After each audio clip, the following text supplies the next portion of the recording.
Okay, now it's time for the panel number 4, actual panel, right? Whew. Okay, the panel is now AI for public good, who benefits?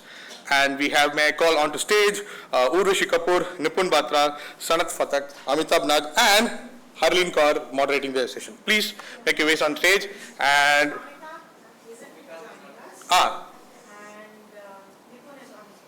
oh, okay. Oh, there you are. Come, Nipun. Come on stage, please. Yes, we'll get, there are 2 chairs. We'll get it for you. Thank you. Ladies and gentlemen, put your hand together for the panel now.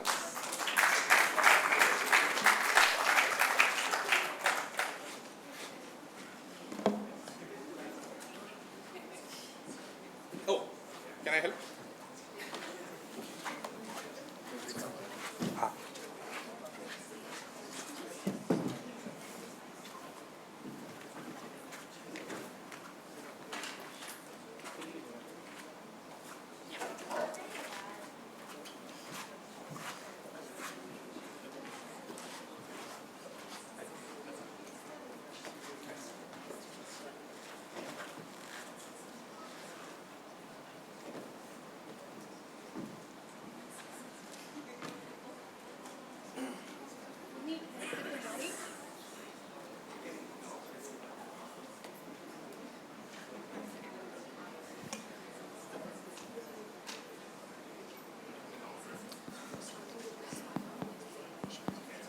Hello.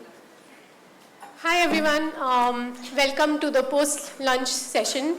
It's a very hard act to follow, especially given how serious the topic is, but we'll try our best to keep it as engaging as possible. Please note that we have about 55 minutes. We'll have some question and answers, but we'll also not want to rush all the esteemed guests that are here. The topic for the session, as you know, is AI for public good. And I'm hoping that the conversation today is going to be uncomfortable in a good way, hopefully, because this is a topic that has a lot of traction in recent times. Having said that, it's not really clear to me as an AI researcher in public policy space what public good means in context of AI for public good. Who are the people for whom this technology is working? Who are the people who are making decisions on it? And how is it impacting different sectors? And that's how we want to conduct this roundtable. We have 3 very esteemed panelists with us. I'd request them to introduce themselves in a single line or so, if possible. Okay, thank you. Hello everyone, my name is Urvashi Kapoor and I am the senior editor with Jagran New Media. Jagran is the digital wing of Jagran New Media is the digital wing of Dainik Jagran, and I also head the media and AI literacy of Jagran. Hi, I'm Nipun Batra. I'm a faculty in the computer science department at IIT Gandhinagar, the nearby institute.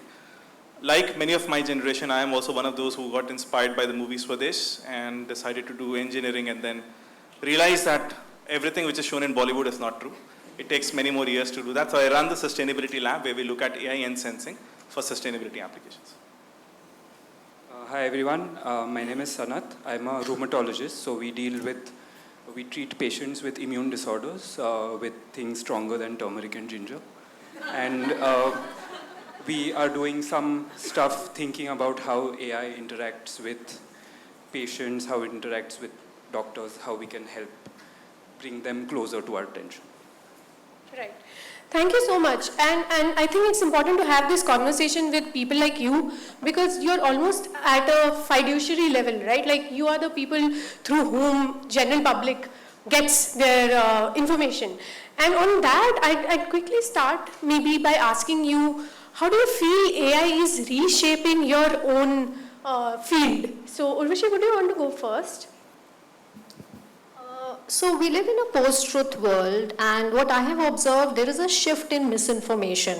So earlier misinformation was, the source of misinformation was a human, or humans used to spread misinformation maybe in the form of rumors or word of mouth. But now misinformation, although it's still created by humans, but it's spread mostly by machines, or it's machine generated, or we can say it's AI generated, right? It can be in the form of cloned voice, cloned audio, or AI generated photo, or AI generated video. And what we have observed is it is very fast paced, and the speed at which it is spreading, so by the time it reaches the newsroom, the damage is already done. So what I believe is verification is important, and it should not be just limited to fact checkers, but also verification should be part of the entire editorial process. So, and for that matter, what I believe is literacy is important. And here I'm talking about the AI literacy. So in Jagran New Media, what we have done is we do 2 levels of literacy. One is the basic AI literacy that we do for the entire newsrooms. Whenever there is a new joinee, whether it is an editorial or non-editorial, we do the basic AI literacy. So in that, we tell them the basic AI detection tools, image verification tools, right? Or AI generated, how do they debunk misinformation, whether or not it is AI. And then we do the advanced literacy, the AI literacy, and in that again we tell them the advanced tools. So, and literacy is not limited to newsrooms, it goes beyond newsrooms as well. So in Jagran, I mean, there are many tech giants that have supported us fortunately, like Google recently funded us for DigiKavach. DigiKavach is a program in which they have asked us to train senior citizens on how to debunk misinformation on AI, also on frauds and scams. So there are many tech giants that are also supporting us. So what I wanted to say that, I mean, so truth and trust cannot survive in silos, right? So AI misinformation is not just a newsroom job. Everyone needs to learn how to think critically, how to question, and how to verify content. And Nipun, to you, I want to ask, especially since you work in climate and sustainability, and we see that there are a lot of projects that talk about helping creating a more sustainable planet using AI. But we also have heard that there are disadvantages of the use of AI per se. Have you ever seen examples where this trade-off has been maybe navigated in a nice manner, where AI use is actually required in the field? Sure, thanks for the question. So I think now is the time of the year when everyone starts talking about air pollution. We work on one of those areas, and there are multiple causes of air pollution. I'll go into something which is not very often talked in the media. One of them is brick kilns, mitti bhatte. So it's a known fact in the community that they also contribute to pollution, but they're at the same time they're required for the growth of the country and of the industry and the livelihoods which are associated with them. Now, one of the questions which we're trying to answer is, can you automatically figure out where the brick kilns are? Can you figure out which of them are non-compliant? Can you then localize? Can you figure out if they were to transition to better technology, which the government wants? And because we're talking about it, everyone keeps blaming Delhi, etc. for the pollution crisis. But all of the brick kilns in and around Delhi NCR have been converted to the most efficient technology. So there's a lot of positive things also going on. But let's say if we have to figure out these things, can we send a human being, a human inspector to each and every possible site in the whole of the country? Potentially not. So therefore, we are looking at ways in which we can perhaps use satellite imagery, we can use the latest computer vision models, and we can automatically figure out these brick kilns. So that's the positive aspect. Now on the negative aspect, I'm a little scared. So this is one of the reasons why I've actually not published this in the news, this particular work. What if the courts pull up our study, they take punitive action, each and every brick kiln is closed? And without facts and figures, without thinking of all the repercussions, etc. So AI can be an enabler. It can also be amplifying a lot of risks. And in terms of one of the other aspects about this is, AI will eventually take up a lot of energy. So in fact, some of the models which we run, they can power small cities. But then there is a whole trade-off of, can you pick up something which is almost as good as the latest and the greatest model, which perhaps all of us don't need. All of us don't need ChatGPT to answer the question that what is 5 plus 10? Or how many R's are there in strawberry?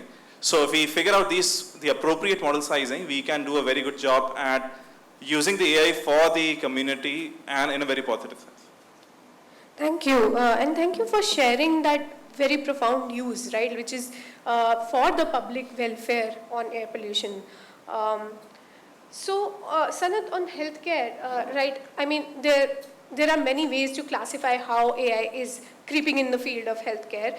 One of which is, directly used by patients and users, and then there are use cases where clinicians or practitioners are trying to incorporate AI in their practice. Can you just tell us, as a doctor, what are the things that excite you, and what are the things that you're scared of, especially in context of Indian healthcare system? Yes, so to start with, it looks like, at least in medicine, AI is here to stay. And most people are optimistic. So there was a study, I think, published 2 years ago, which said that about 78 to 80% of people, doctors, wanted to learn it and wanted to incorporate it. So that's a good thing. At least they are not too scared of it.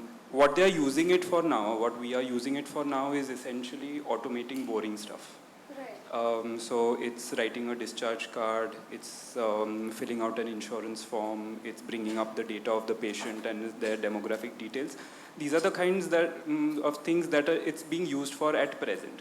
I think that's very important, and I mean, although it doesn't sound exciting, it is exciting because it frees up a lot of my time to come back to a patient-doctor relationship, or I would even go far and say resurrect the patient-doctor relationship. So if in a 15-minute consult I'm going to spend 10 minutes looking at a computer screen and typing in things, hopefully I don't have to do that if AI is going to enable all of that and bring in this. A couple of other exciting things are that it's really good at pattern recognition and it's getting better and better. So things that are dependent on pattern recognition, so X-rays, radiology, pathology, those are getting better and better, and it is going the AI way, those fields for sure. It also doesn't have the human things that we doctors face of fatigue and having to go back home to a family and having your kid having a fever and things like that. So mistakes that happen in clinic or in hospital due to these human things are probably going to reduce. So those are the exciting things, at least the current use cases. It might, of course, the repertoire is going to increase. There are some concerns. The current main concern for a doctor is a business concern, which is physician obsolescence. Is AI going to replace me? Kids who are specializing come up and say, I probably don't want to take up radiology because I don't even know if I'll have a job later. There are other more serious concerns, but this is essentially what is concerning doctors at the moment. Thank you. Yeah. Yes, please respond. So I also work a little bit on AI for health. So and because I teach the subject machine learning, I just wanted to give an example which I gave in the first lecture. So during COVID, each and everyone in the country, everyone was an AI engineer who could understand COVID X-ray reports. There were tons of papers being published. One particular study had very good accuracy. So they identified one important feature of the report from the lung, from the chest X-ray, which was the distinguishing feature, which could very accurately tell COVID or the presence or absence of COVID. Any guesses as to what that feature could be? The upper tract, yeah, the middle of the lungs. What do you think it focused on? It's a very, very tough question. It requires a lot of medical background. It focused on the name of the center where the X-ray was done. If it were done in a particular hospital, it was a very serious case. All of the cases were referred there.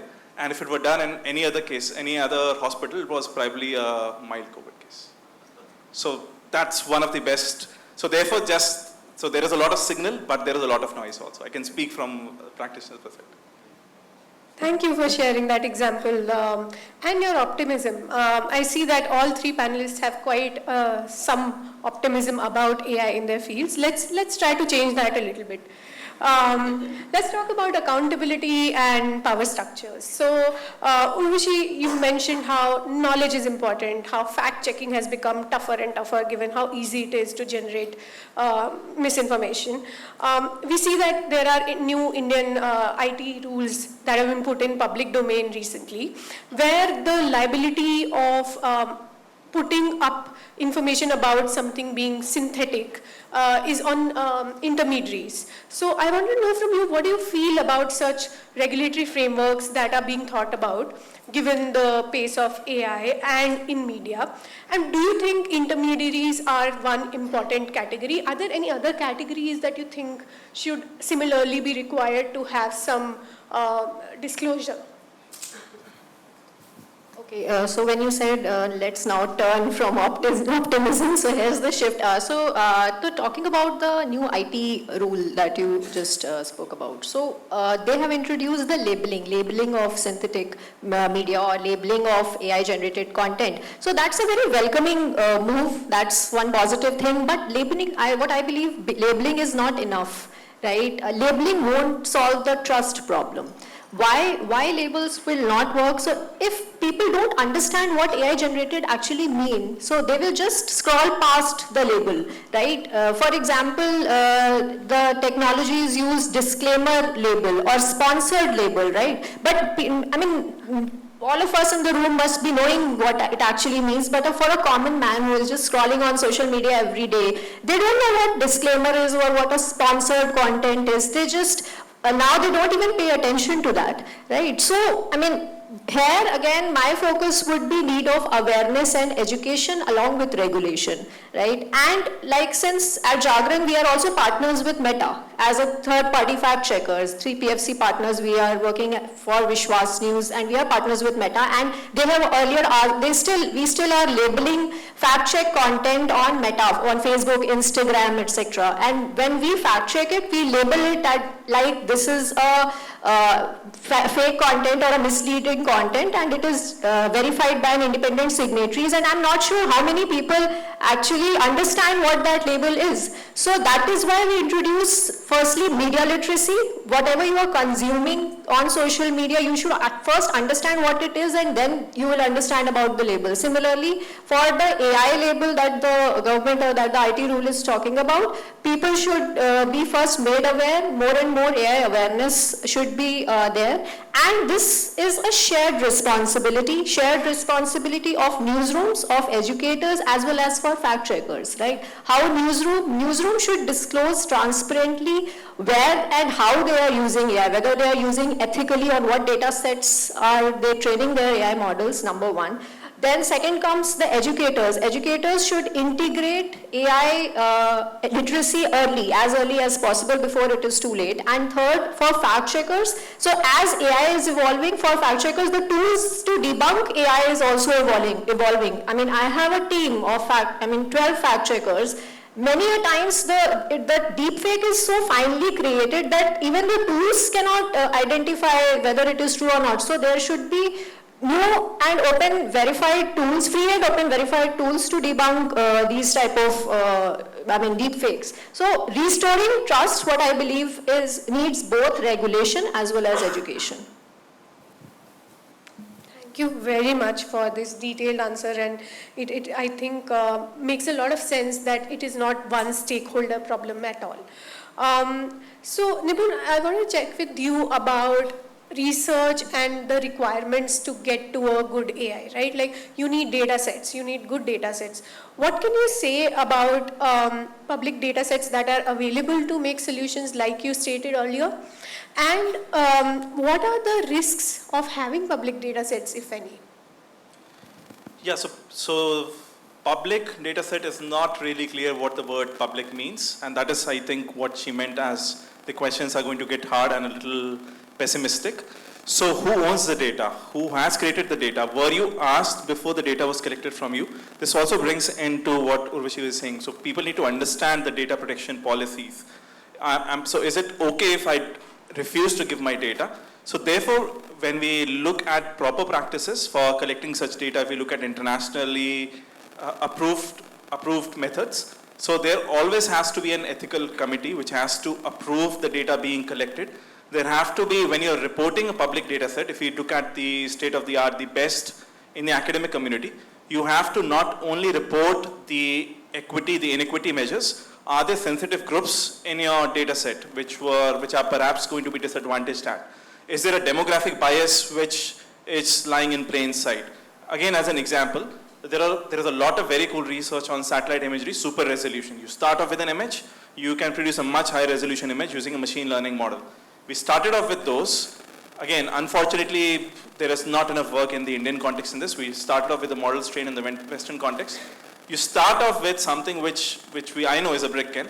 It will perhaps not be predicted anything like a brick kiln because they have not seen in the Western data sets. So those biases will only get amplified until and unless these proper mechanisms, these metrics are reported.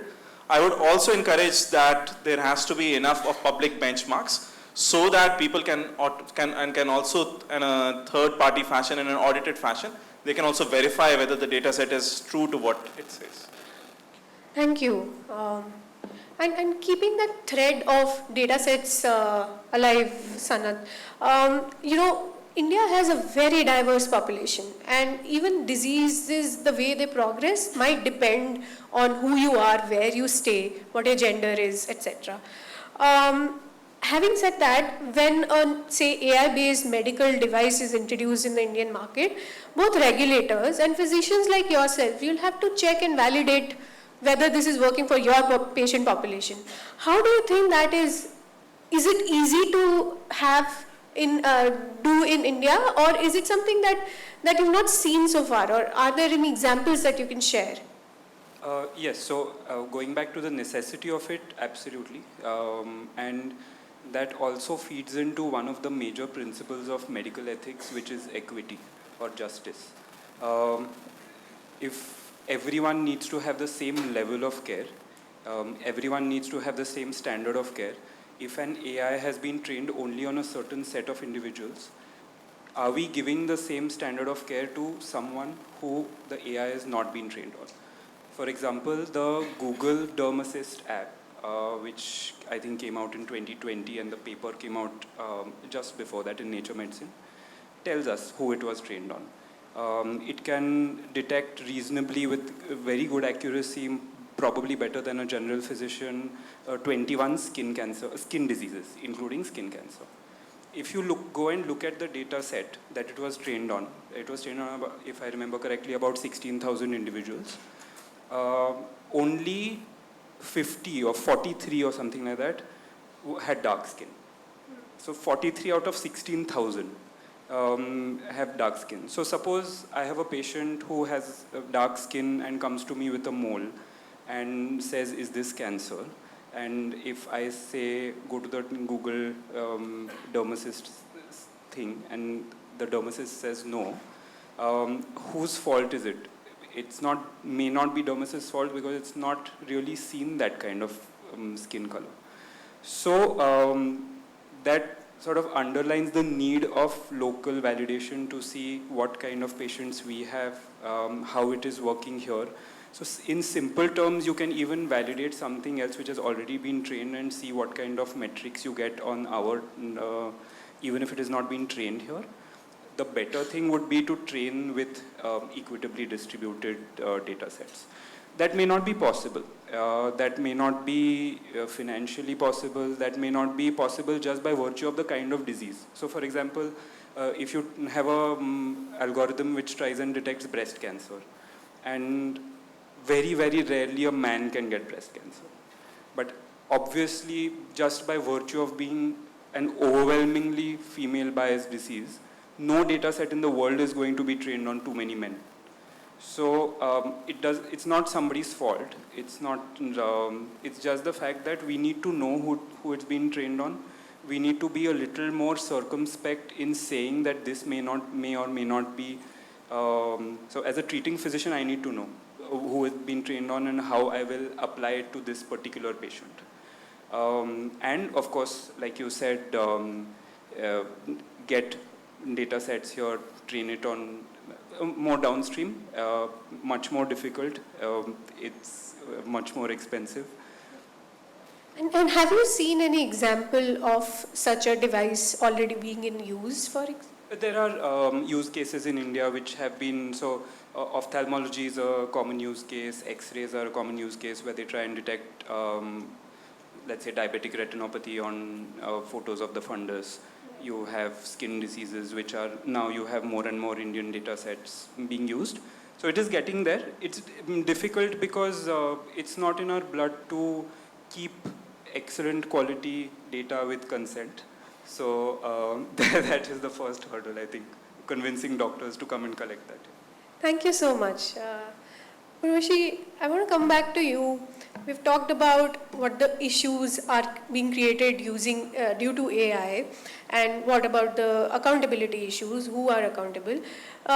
We kind of skirted the issue of what public good would mean in your sector specifically. Could you try to reflect on, from not from your perspective, from a citizen's perspective, what would be a truly public interest approach to AI in media? How would you define that? So before I answer your question on what a citizen's perspective or for public good, what it is, I would share an insight from one of my workshops. So I've been conducting workshops in India as well as outside India as well. So, I mean, when people understand how AI tools actually work, then they start using internet more responsibly, right? So we conduct pre-session and post-session surveys. Whenever we go out to conduct a workshop, we give them a pre-test form to understand what their knowledge is about AI. And after the session, not soon after the session, our community managers just keep on, connecting them later as well. And after 15 days, 20 days, we just reach out to them and understand how has their perspective changed before and after the workshop. So that's where this insight came from. Now, when you're answering your question, public interest model should be based on 3 pillars. The first pillar will be access. So people should have access, free and open access to AI tools. Many good AI tools are paid, right? So people should have free and open access to AI tools, number one, and those can be multilingual, right? And second, access, and those tools should be easy to understand. Second pillar would be transparency. Organizations should be transparent about what tool they are using, what data sets are they using, right? It should not produce hallucinations and biases, right? And third is empowerment. We should encourage people to use AI more ethically, right? And not just consume content, but to create and to question content. And public interest AI isn't about what AI should not do, it is about how people can use it safely and effectively. Thank you so much for a very thought out answer to that. Nipun, to you, I'd just like to pose a very simple question. It might sound simple, but I'm sure the answer is not as simple. But what does a truly participatory and sustainable AI intervention look like in an Indian setting? So again, as an educator, I can agree to the point that so when I say that the question is very simple, it is one of the harder one. So how does a participatory approach look like? So I'll again want to give an example. Again, there is a lot of talk about air pollution, but everyone is talking only about Delhi. Why is that the case? Because Delhi has a lot of sensors, and because it's also the capital, it has a lot of big industrialists. So there is a lot of incentive towards talking about Delhi. Now let's say that if an AI approach, so we have also been working on approaches which recommend where should we install the next sensor, so that we can overall get a good sense of where the hotspots are, where we should be looking more clearly at. Now, if I just look at what academicians typically do, let's put the sensors where we can get the maximum accuracy. It would again end up putting the sensors close to Delhi. You have already got some sensors, let's put more there. But what would a participatory approach look like? Figure out where the inequities are. The entire Indo-Gangetic plain is heavily polluted. Why is no one talking about Agra or let's say Lucknow or so many other cities in the entire Indo-Gangetic plain, maybe even rural cities? Because those metrics are not taken into consideration while designing the AI system. If the AI system is to show that my algorithm, my approach is the biggest and the best, it will perhaps not talk about inequity. It will not talk about the biases. The other problem which I again see as an engineer turned researcher who is in the field of AI, and because I have a doctor colleague here, so we tend to push our solutions. This is the best X-ray approach which is going to, we don't require any radiologists going forward. But having worked with now doctors from AIIMS on some of the AI for health work, We have realized that we have been very slowly able to gain their trust, but we have been able to co-design, I would say the word is co-design our AI solutions with them, keeping them in the loop throughout, and being very careful with what we say is the AI solution. Are we giving solutions which are standalone, or are we giving something which needs to be clinically correlated? We end up often producing diagnostics which are the latter. So I would say something of these principles would be important while we're talking about participatory approaches. Thank you. Thank you. And Sanat, I mean, you've answered some part of the question that I wanted to ask already, which was that how do we make sure that healthcare solutions are trained on representative data? Maybe I can spin it, and maybe if you can reflect on how can physicians, clinicians, and even hospital management be incentivized to make sure that there is equity in the solutions that they are trying to develop and deploy in their systems? So I'll just start with the main thing here. I think the elephant in the room is to have a physician or a person in the loop, like what he's saying. Not because I'm worried about me being out of a job, but let's take a scenario. For example, if I have an AI which is a tool, which, let's say, the kind of thing that you've developed and give us a solution, and I, as a treating physician, take that answer and decide to treat a patient. Suppose that answer was wrong. I'm not blaming him, but suppose that answer was wrong. What I've used it is like a tool. It's like how I've used a blood test, or I've used an MRI machine, MRI report, or whatever else. So in that sense, attributability is pretty clear, that if there was a problem, like a fault in the algorithm, or there was a data breach, then the AI person is at fault. If I should have known better, and even if this was wrong and I still gave the patient that diagnosis, then I am wrong. I need to take blame. What we feel is happening more and more, and that is where I feel it becomes a little murkier, is when AI changes from a tool to a clinical decision maker. So currently we were clinical decision makers along with patients.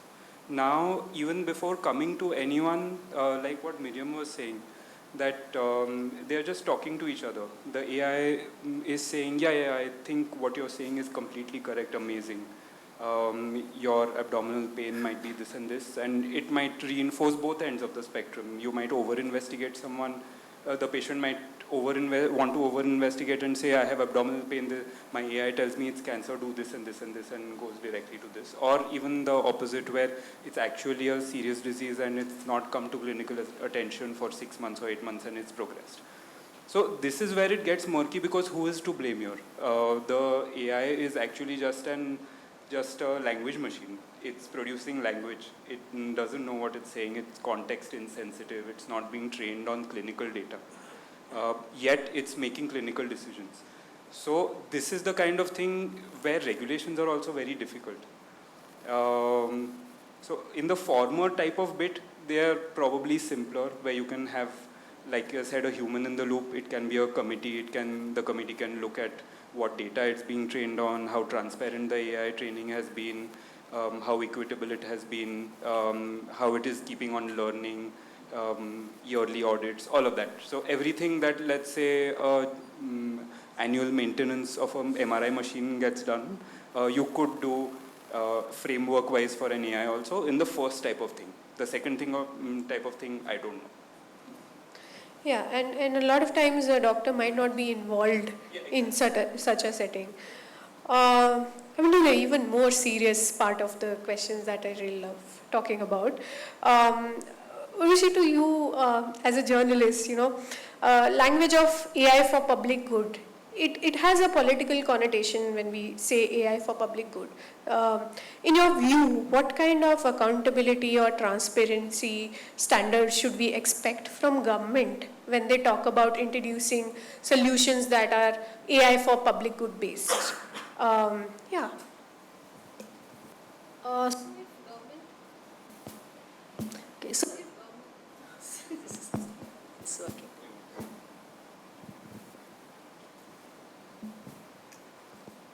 Okay, so if governments are calling AI a tool for public good, then citizens have the right to see how those decisions are being made, right?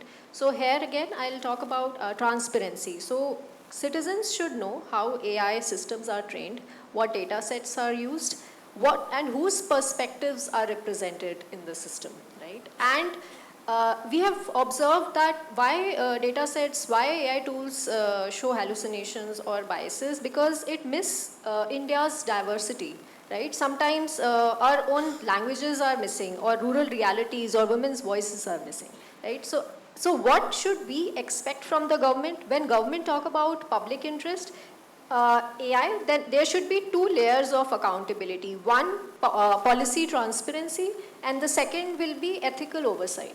There should be literacy and awareness, and I always focus on that literacy and regulation. Yeah, education and regulation should go hand in hand. There should be literacy within the governments. So government institutions should also carry out literacy programs, like one of us mentioned about India AI. So India AI is also carrying out multiple literacy programs and funding organizations for that. So in governments also there should be literacy programs within for the employees and for the system. And AI for public good cannot be just a slogan. It must rest on public dialogue, public data, as well as it should rest on public scrutiny. Thank you. And I wonder how much scrutiny we can do in the black box situation. Having said that, Nipun, to you I want to ask, like many public good AI projects, whether it's in climate, healthcare, agriculture, air pollution as just spoken about, they depend on corporate cloud infrastructure or venture-backed models. They are funded by philanthropy. Can we call this public? And how should an equitable power sharing in these situations look like? Thank you for the question. So I believe all of us are using ChatGPT on a daily basis. So I remember seeing this post either on Twitter or Reddit, one of such platforms. So there were a lot of people who were using this for their own mental well-being. So asking questions, getting certain answers, etc. Suddenly, ChatGPT changed the model. Now, they were in a very difficult situation because they felt that the model wasn't able to reconcile with what they'd been asking in the past, what the kinds of issues they had. They suddenly felt that there was a shift in the personality with which they were chatting. Now, imagine this being done in something of a more critical sector. Increasingly, there are companies which are creating just wrappers around these technologies, existing in corporate clouds, existing in places which are not, perhaps let's say in the Indian context, which are not owned by India. Now imagine if you were to do this for a more sensitive application, perhaps for the army, perhaps for some other application. Would you be comfortable in using these models and using the data which is stored on these servers? Perhaps not so much. So in fact, whenever I've had any discussion with folks from the army, this has been one of the questions. If you train models, can you ensure that the data is coming? Do you know each and every bit of the data? Do you know that each and every part, model, weight? Do you know that it is trained only on local machines? So therefore, I think it's also not just about these applications, also of all the national importance missions, that we gradually start moving towards sovereign AI. We have, as mentioned, India AI, and we have other missions. So we start looking into those, we start developing the confidence to develop these models, these data sets, the entire pipelines in our own national interest. So I hope some of these will be taken into account going forward. Thank you. Sanat, continuing on the healthcare side, you mentioned that there needs to be an AMC level audit trail from a hospital perspective if you are trying to deploy an AI-based tool. What is the capacity like in the current Indian ecosystem? And you've already talked about the business side of it, right? Like all of these technologies and then maintenance and auditing can be costly. Like how does that, in your mind, impact adoption of AI in Indian hospitals? So I think the whole ecosystem is still very new, so we don't have too many answers. There are newer and newer things that have come out as guidelines. There is the Indian Council of Medical Research came out with AI rules 2 years ago, which tell us what to look at. the European AI Act is a good thing to follow sometimes, because that tells us what kind of risk each kind of AI gives to you, and what do you see or what do you examine when you have an AI which, say, diagnoses cancer versus diagnoses acne. It's going to be different. So there are some guardrails, some suggestions now. Usually every hospital will have to make their own decisions, because finally they'll be liable in being the ones who are selecting which model that they're using or their doctors are using, in addition to the doctors themselves being liable.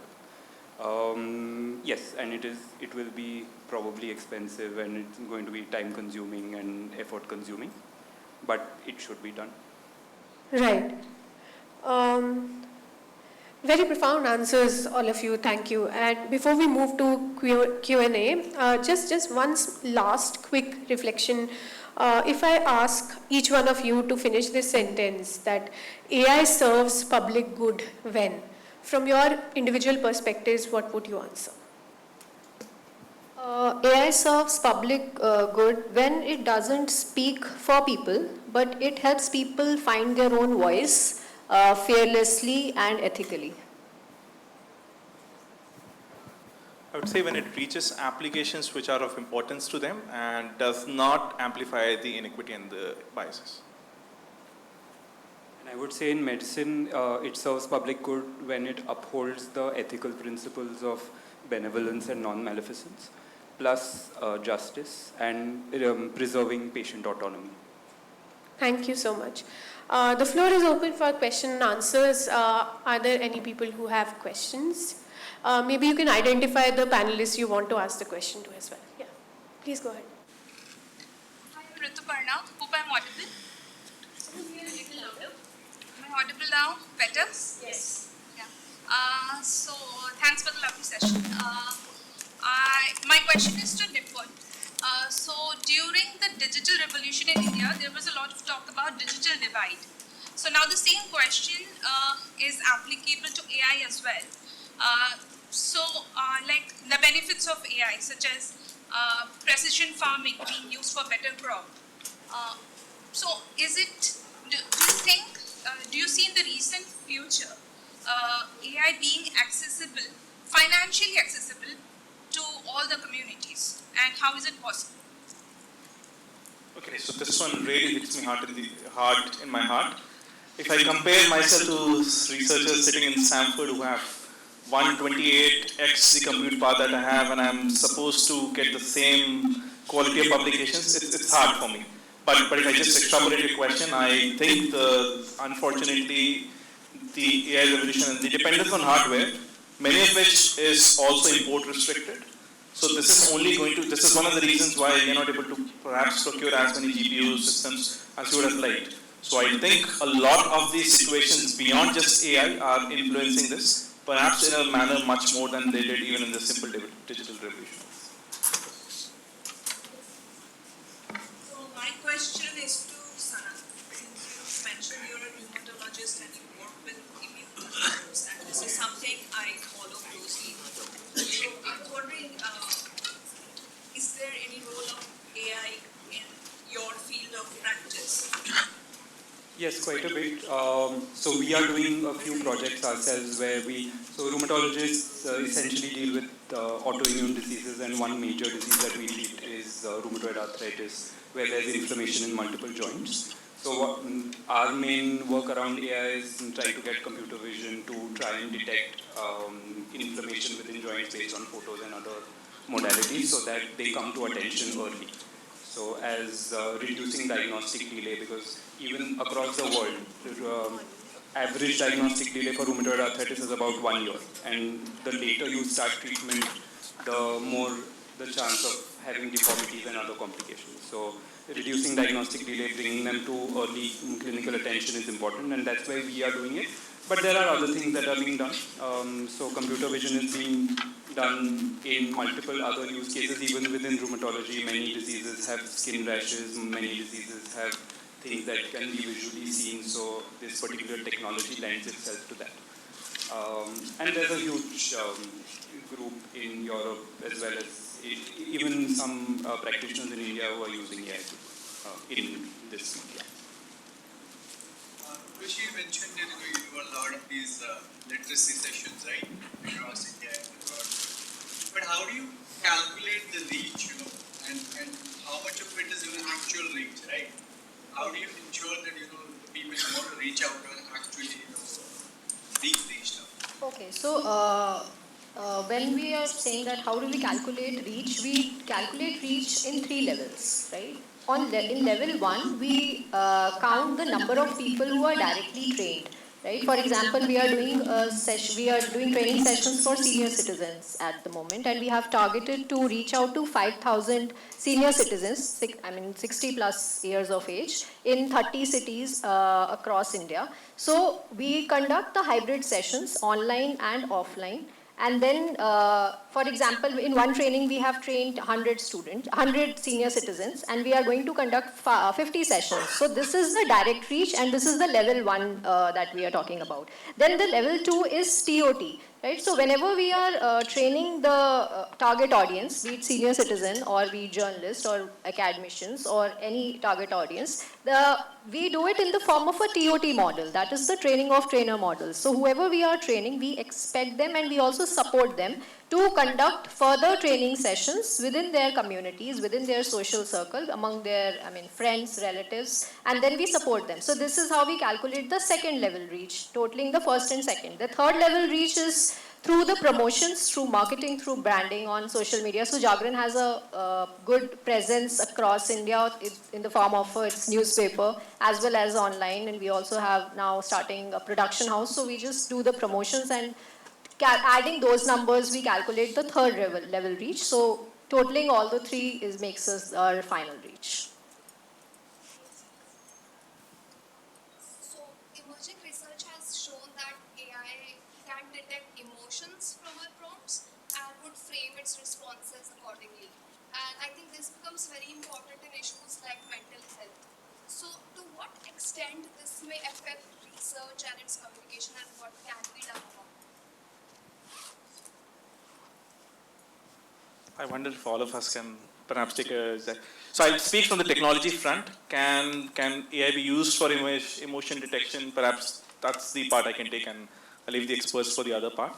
So I know there are efforts towards this because oftentimes, so for I don't know how to say this, but unfortunately for all the big companies like Google's and the Facebooks, you are just a sequence of numbers, which is, I call everyone here is a vector for them. So that vector will define who you are, how you interact with, how many times are you sending SMSs, how many times, in what pattern are you typing on WhatsApp when you had a fight, when you had some kind of, you were uncomfortable, what are the kind of messages you are sending on ChatGPT, you're asking such questions. How is your speech? Is your speech slurred? Is it showing any elements of anxiety? So there have been approaches which are looking at these multiple modalities, which include speech, the behavior, the posture, and people have been able to sort of identify emotion. I don't know, and I don't really know whether this should be done at scale, because again, I am a little afraid if this could be misused. But I'll leave it to the medical and the media experts to answer the other part. So I would think that it's important if an AI or something that a person is interacting with can pick up red flags. And the red flags could be mental health signs, something in their tone, something in how dystopian their language has started to be. It would be important up to the level of giving us a warning sign. But probably, at least at the moment, not more than that. There was news that someone kept on chatting about their mental health issues with a large language model, and which sort of edged them on, and finally ended up committing suicide. So that should not happen. I don't know if it picked up a problem or if it didn't pick up a problem, and if it didn't pick up a problem, why not? But picking up a problem would be important, and bringing it to someone's attention would be important. Thank you. If I may just try to answer your question from a policy perspective, because I've been thinking about this a lot. The way I think about this problem, because AI is also democratizing access to both good actors and bad actors. So one way to look at this problem is that the problem is going to increase in scope because of the democratization of access.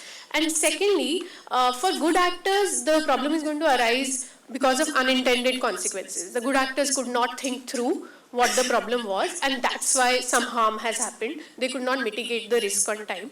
But the bad actors, you are just giving them more and more good technology also. So it's almost like a rat race at this point. Similarly, for your use case, mental health, right? While there are good examples of responsible mental health support apps, it's not that people are seeking mental health support only from those apps. People are also seeking mental health support from all kinds of LLMs which are not designed to give them that kind of support. So that's also something that we need to take into consideration when we think about the harms. Yes, please. So my question to the panel is that we have a lot of conversations on AI. I mean, we are having a lot of conversations on AI for public good. Are we also, while talking about this in boardrooms with policymakers, government officials, experts, asking the question, is AI really needed in this use case? Can you share some light on that? And if you have any example about education, because we're trying to get, I mean, there is some conversation about getting AI teachers. So, one more question that we can start. My question was related to SJAI. I was wondering if AI for public good could also mean not using AI in some cases, and I think it sort of speaks from a point. Like, for example, there are medicines and chemicals in the past that were called back because of the harms that were discovered later. So, what do the panelists have to say for AI in their respective field? Whether this principle of not using it would also apply. Maybe you can answer one by one.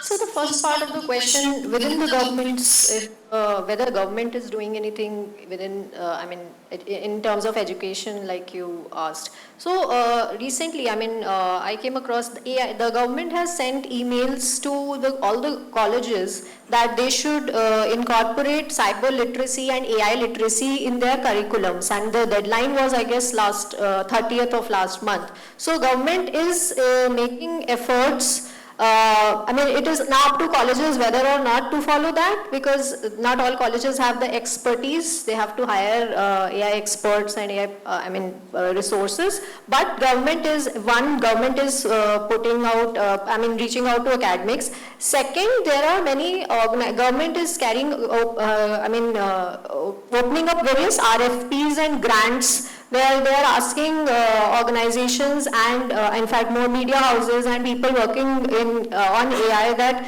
we'll be giving you grants and you should carry out AI literacy and AI awareness among your colleges and universities. And like I said, there should be literacy within the government as well. So government is also running a PIB fact check division. And every state-wise also government are carrying out very literacy and AI awareness drives. So it's not just outside, but within the government also many AI initiatives are being carried out. Thank you for the questions. So I would actually say that it takes a lot of wisdom to understand when not to apply AI.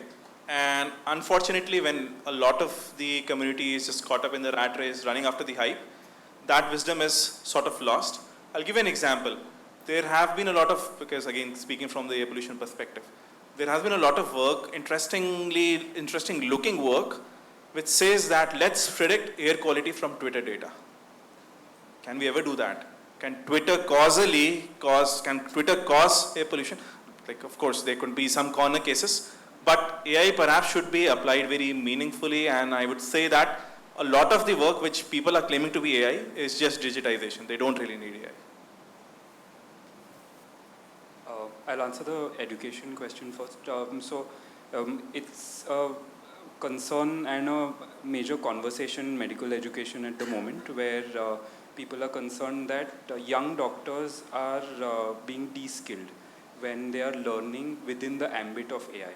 So there's, last week there was a paper in the Lancet which said that if you look at the graph of people who have already trained as doctors, they can either get a little better or a little worse with AI. But people who are training now and are over-relying on AI for many things are de-skilling themselves in things that are traditionally used in medicine, like clinical examination or patient conversations and these kinds of things, or extracting information from patients in their own language. So yes, it is a concern for educators, at least in my field. When not to use AI, there are certain guidelines, not Indian, but at least within the healthcare space, and the European AI or even FDA has some guidelines in which the risk is unacceptable. So if it's unacceptable risk, then they don't get even approval from their regulatory bodies about being able to use AI in that particular situation. So there is some framework for that. Thank you. With this, we end this session. Thank you so much for being wonderful panelists and having really thought through answers. Thank you for being a very good audience as well.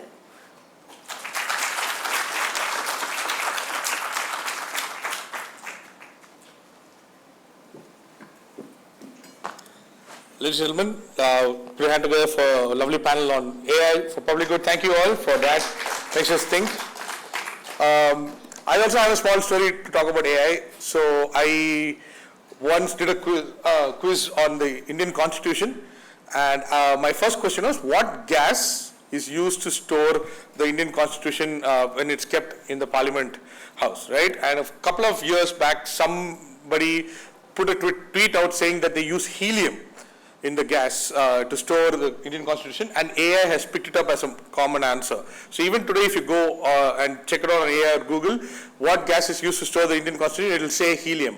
But when I put out the quiz for the Hindu and my answer was nitrogen, a lot of people tweeted at me, mailed me and saying, oh, you're wrong, that's it, Quizmaster is wrong.